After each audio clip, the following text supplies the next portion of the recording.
और विपक्षी एकता पर आप क्या कहना चाहेंगे?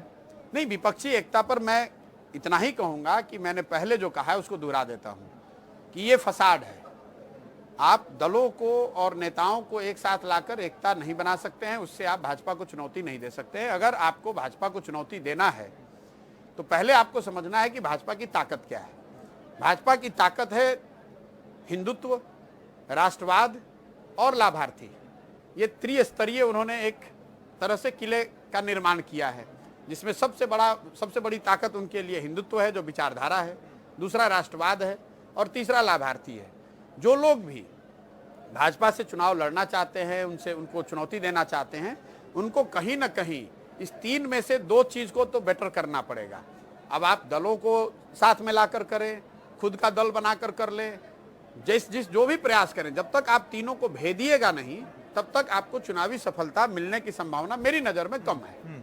और ये क्या हो रहा है, ये प्रयास? नहीं हो रहा। अगर होता तो जीत ही जाते।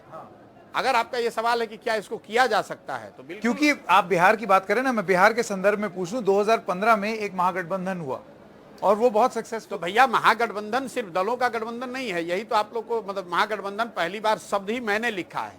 उससे पहले तो हमको इस देश में गठबंधन शब्द था। महागठबंधन शब्द 2015 में पहली बार प्रशांत किशोर ने लिखा। महागठबंधन आपको ये दिख रहा है कि दलों का गठबंधन था।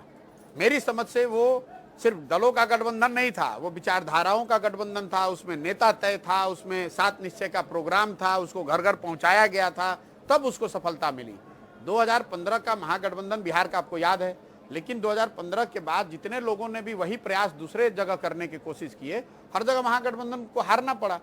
इसलिए कि जब तक आप, जो मैंने कहा, ये 3 विचारधारा के आधार पर बीजेपी को चुनौती नहीं देंगे, जब तक उनको राष्ट्रवाद पर नहीं हराएंगे, जब तक उनके लाभार्थियों का जो वेलफेयरिस्ट मॉडल है उसको नहीं चुनौती देंगे, तब तक आप उनको चुनाव नहीं हरा सकते हैं।